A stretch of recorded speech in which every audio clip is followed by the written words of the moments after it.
Well, it's a tradition the Raiders have carried with them to Las Vegas, the lighting of the torch. Today, CC Sabathia pushes the button. That starts the process, and the digital torch lights here in Las Vegas for the Raiders. Raiders and 49ers getting set to kick off, but before we do that, we send it down and welcome in the third member of our crew, Laura Okmin. Hi, Laura. Hi, Kevin. I asked Jarrett Stidham for one thing he's taking into this game. He learned from each quarterback he's backed up. From Tom Brady, don't look back. From Cam Newton, have fun. And from Derek Carr, don't get too high or too low. But what about what's in Jarrett's own head? Gratitude and perspective, coming from being injured last year and becoming a new dad this year. His biggest fans are here, his wife Kennedy and daughter Lennon, who's 9 months old today. Jarrett texted Kennedy before he came out onto the field saying how amazing it feels to represent them both. And look how excited Lennon is. Celebrating her 9-month birthday. Got the headphones on to keep the noise down. Excited for Dad. You see some key inactives. Obviously, Jimmy Garoppolo out with the foot injury. Deebo Samuel's close to coming back for San Francisco. Big losses on defense for the Raiders. Both Chandler Jones and Denzel Perryman, their seasons come to an end. Those are huge losses for your first and second level of a defense. I mean, those are your run stoppers. Those are your pass rushers. Those guys get so involved in this Raiders defense. San Francisco has won the toss. They deferred the second half. So Las Vegas and Jarrett Stidham will start with Amir Abdullah, the deep man, for the Raiders. It is a lot of 49ers fans in here today.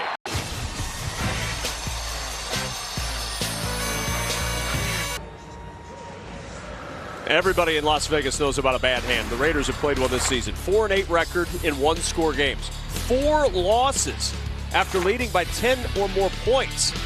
Turn over another card. You find 3 losses in overtime or the last minute of regulation. At Derek Carr's fourth quarter and overtime this season, 7 touchdowns, 5 interceptions, and a passer rating of 75.4. And Josh McDaniels announcing the move earlier this week, saying Derek Carr would not be starting the remainder of the season. He told us, we told him if he needed to take time to process it, we understood. He made the decision that if he stepped away, it might help Jarrett and Chase Garbers, the backup, have a normal week. Josh was clear to say to us he's not banished from the organization in any way, shape, or form. Laura, the Derek Carr story certainly captivated everybody around Las Vegas this week. It has, and the question that you were talking about, why Derek isn't here, both sides say everyone was involved in the discussion. It wasn't confrontational at all. McDaniel said the respectful thing was to let Derek decide what he wanted to do. Derek's side says all sides thought Derek not being here was the best option and felt the team was relieved there wasn't going to be a distraction with him going from face of the franchise to inactive. Well, he has been the face since he was drafted in the second round in 2014. And Bolden gets 10 and a first down. Here are those choice words that you mentioned, Mark Sanchez, from Davante Adams. This man gave everything he had. The reason I'm a Raider. One of the most disciplined and loving people I know. Got my brother's back through whatever. Oh, and that's really the sentiment and the comments coming out around Derek Carr is that everybody has the utmost respect for him. He's constantly and consistently taken the high road when any of the tumult and turmoil, everything going on in this organization over the past decade, he's been the steadiest piece. David Carr, that is. So, you know, I can kind of understand. Well, some people might have said, like, oh, well, he's bowing out, you know, stick it out. Las Vegas, they're first. Road for Brandon Bolden and for DeMeco Ryans. His defense has been fantastic this year. But the Las Vegas Raiders, Mark, already with 45 yards on the ground. Well, I think part of it is this multiple look that they've given, and this looks a little different than the last couple weeks of studying these guys. The multiple personnels, the more motions, some of the play fakes that you haven't seen in the last couple weeks. I mean, this is a dynamic attack right now. Once again, it's just how long can he keep this up, and can the 49ers adjust to this multiple look? I'd take Brock Purdy over any quarterback in the country. We're certainly lucky that we've got a very talented football player from a skill standpoint, but even more talented in terms of mental makeup and leadership. And that mental makeup and leadership is something that Kyle Shanahan has talked about in regards to Brock Purdy as well. He was a 4-year guy at Iowa State, so he's had a lot of football experience, albeit at a lower level than the National Football League, but he played in the Big 12, saw a lot of good competition at Iowa State.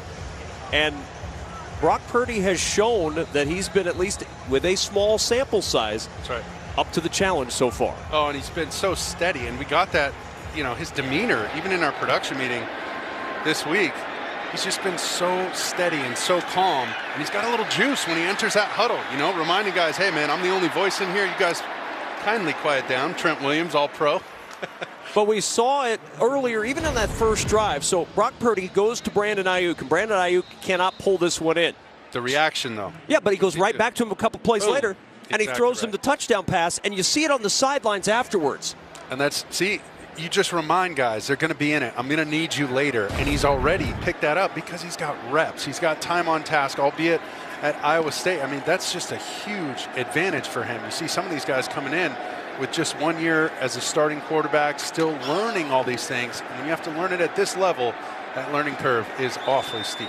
Concerned that Carissa Thompson was going to ignore us all day, but she's not. She's here with a game break. I would never do such a thing. Packers down 3-0 following a Greg Joseph field goal. Keyshawn Nixon takes this one all the way, 105 yards for the touchdown. Packers up 7-3. They win the next two. They're in the playoffs, ladies and gentlemen. Kev? Can you believe that? Oh, man. And if they win this one, Washington is eliminated from postseason competition. Brock Purdy keeping some company with some of the all-time greats early on in his starting career. First 3 career starts since 1950 with 2 passing touchdowns and a passer rating of over 100. Only Brock Purdy and Dan Marino. How about first 3 career starts since 50 with 3 wins and a 100 passer rating? Brock Purdy and Sonny Jurgensen, 1957. Pretty good for Mr. Irrelevant, who is very relevant now for the San Francisco 49ers. Their 3rd starting quarterback of the year, and he's kept this team churning towards the postseason. We've seen 2 good young quarterbacks in this game so far. This is the playoff picture. For San Francisco, the motivation has been the number 1 or number 2 seed, and the Philadelphia Eagles have come back to earth a little bit, so that number 1 seed within reach at this point, as is the number 2 seed. Earlier today, Tampa Bay wins the division title. They clinch that spot out of the South, but that does not eliminate the New Orleans Saints yet, who are still in the picture out of that division. Can you imagine 2 teams out of the South getting in? Saturday, it's a college hoops doubleheader on Fox as Creighton takes on Adama Sanogo and the number 2 Huskies, followed by a Big Ten rivalry between Michigan and Michigan State. It all tips off at 11:30 a.m. Eastern, only on Fox and the Fox Sports app. And for those wondering, Seattle is ahead of the Jets right now.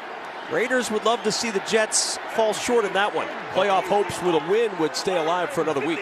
Most importantly, this is a fluid situation. Could turn into a 2-minute drill, but points are at a premium.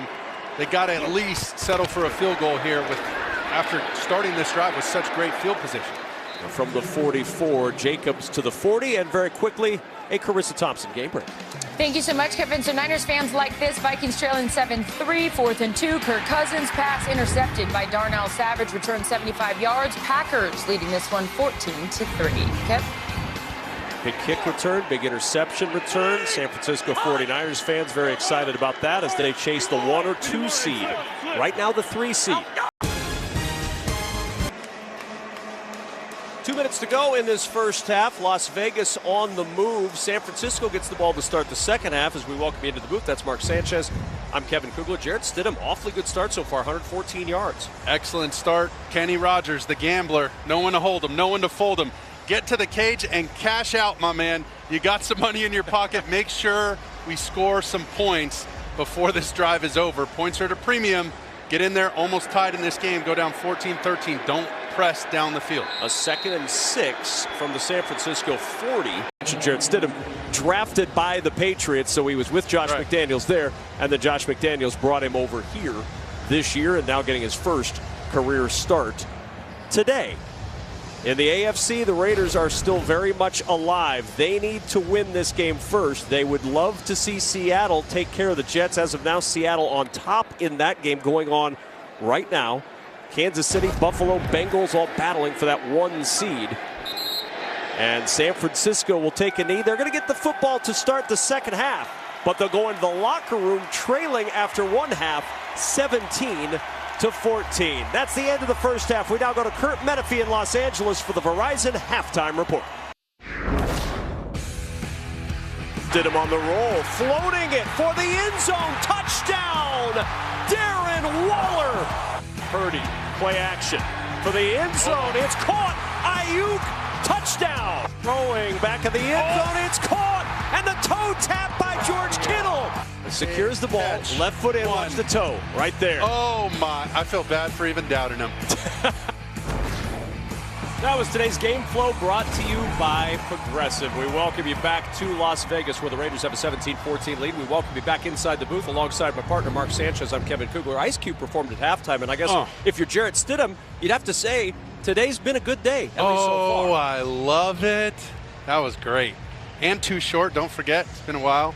They still keep making these funky sounds. Let's go. Jarrett Stidham. The biggest thing is the third down conversions, right? They're 2 for 4, 50%.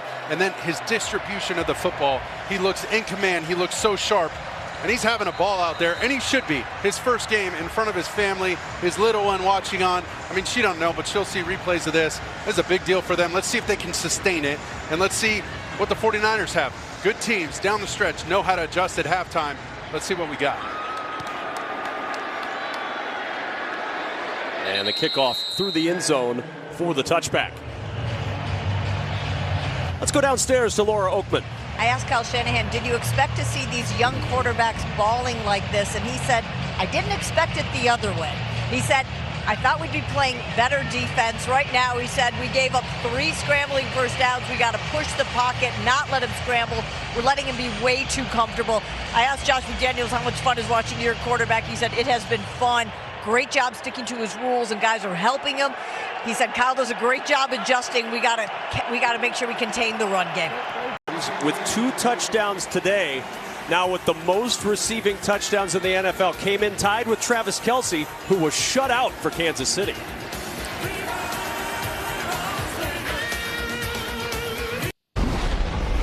Best wide receiver in Raiders history is Hall of Famer Tim Brown. 16 years with the franchise, 99 of his 100 career touchdowns in the silver and black. 1,408 receiving yards is the Raiders' single-season franchise record in 1997. That may fall today. Davante Adams with 96 yards receiving today is closing in on the best single season for a wide receiver in Raiders history. He's now just 2 touchdowns away from tying the franchise record held by Art Powell. You see him on that graphic. Art Powell had 16 in 1963. So Davante Adams rewriting the Raider record books this year. It's not unprecedented for a backup quarterback to lead their team to the Super Bowl. Jeff Hostetler did it for the Giants. Tom Brady, it never happened to him. Led New England to the huge upset over the Rams. Colin Kaepernick for the 49ers. They narrowly lost to Baltimore. And Nick Foles took home the MVP in Super Bowl 52. Will Brock Purdy be the guy who leads a team as a backup quarterback or a third-string quarterback to the Super Bowl? Well, he's got an excellent chance with that quarterback coach in Breesy. What great perspective as a player and then as a broadcaster traveling around the league, watching all these teams, knowing what wins in this league, and it's taking care of the football. Case in point, 4 for 4, 44 yards on that last drive. No third downs. I mean, it's just they're operating at such an efficient level right now. And that's going to bode well for this young Brock Purdy. The legend of Purdy grows. Speaking of some confidence, how about Jarrett Stidham? Feeling confident right now. 212 yards and 3 touchdowns against the top defense in the NFL this season in his first start. And that puts him in some pretty select company. Only Patrick Mahomes has thrown for 3 touchdowns against the Niners this year until today. Shoot, the Raiders know that guy, Pat Mahomes. Let's go down and check in with Laura Oakman a little more on George Kittle. Laura? I talked earlier about how Davante helping out his young quarterback's confidence. Kittle doing the same thing over here to Purdy. They came off that bench. Purdy was on his own, and Kittle walked right up and said, way to take a shot. I got you. Yeah, frustration for his young quarterback. The NFL season finale is here and the race to the playoffs is on. Week 18 kicks off on Saturday with a doubleheader on ESPN and ABC, followed by a full Sunday schedule of games on Fox, CBS, and NBC. Stay tuned tomorrow for the announcement of the full schedule. There's a lot of games that may have something at stake next week. Las Vegas Raiders needed Miami to lose earlier today. They did. They need the Jets to lose going on right now in Seattle. That's happening right now. I'll check it off, Kev. Raiders, though, have to win. If they don't win this game, their playoff hopes are extinguished. Seattle doing their part for Josh McDaniels, and of course for Seattle, because they have selfish interests in mind. They'd like to make the playoffs. Their first-time starter, but if you're eating that elephant one bite at a time, man, don't get ahead of yourself. Here's the NFC playoff picture. Minnesota's losing right now. Philadelphia already lost, so San Francisco would move into a tie with Minnesota for the 2 seed with a win, and just a game behind Philadelphia for the 1 seed. We told you the path, the 2 seed path. Niners win out. Vikings lose 1 of 2. Well, they've already lost 1 of 2. The top seed path, 49ers win out. They need the Eagles to lose out. They need Minnesota to lose at least 1. Looks like the Vikings are going to lose at least 1. And the Eagles next week. Robbie and the San Francisco 49ers win their 9th in a row, 37-34 in overtime over the Las Vegas Raiders. See, the best offenses got to get it done in tough circumstances. Best defenses show up. The best teams know how to do it. And if Bosa ain't your defensive player of the year, I don't know who is. I mean, here's a snap holding kick. Easy chip shot. It was 1997. The last time San Francisco won 9 straight, part of an 11-game winning streak under Steve Mariucci. 9 in a row for Kyle Shanahan's team. The Raiders are eliminated from playoff contention, and the San Francisco 49ers are very much alive for the number 1 or 2 seed in the NFC. 37-34 the final in overtime. Back with more in a moment.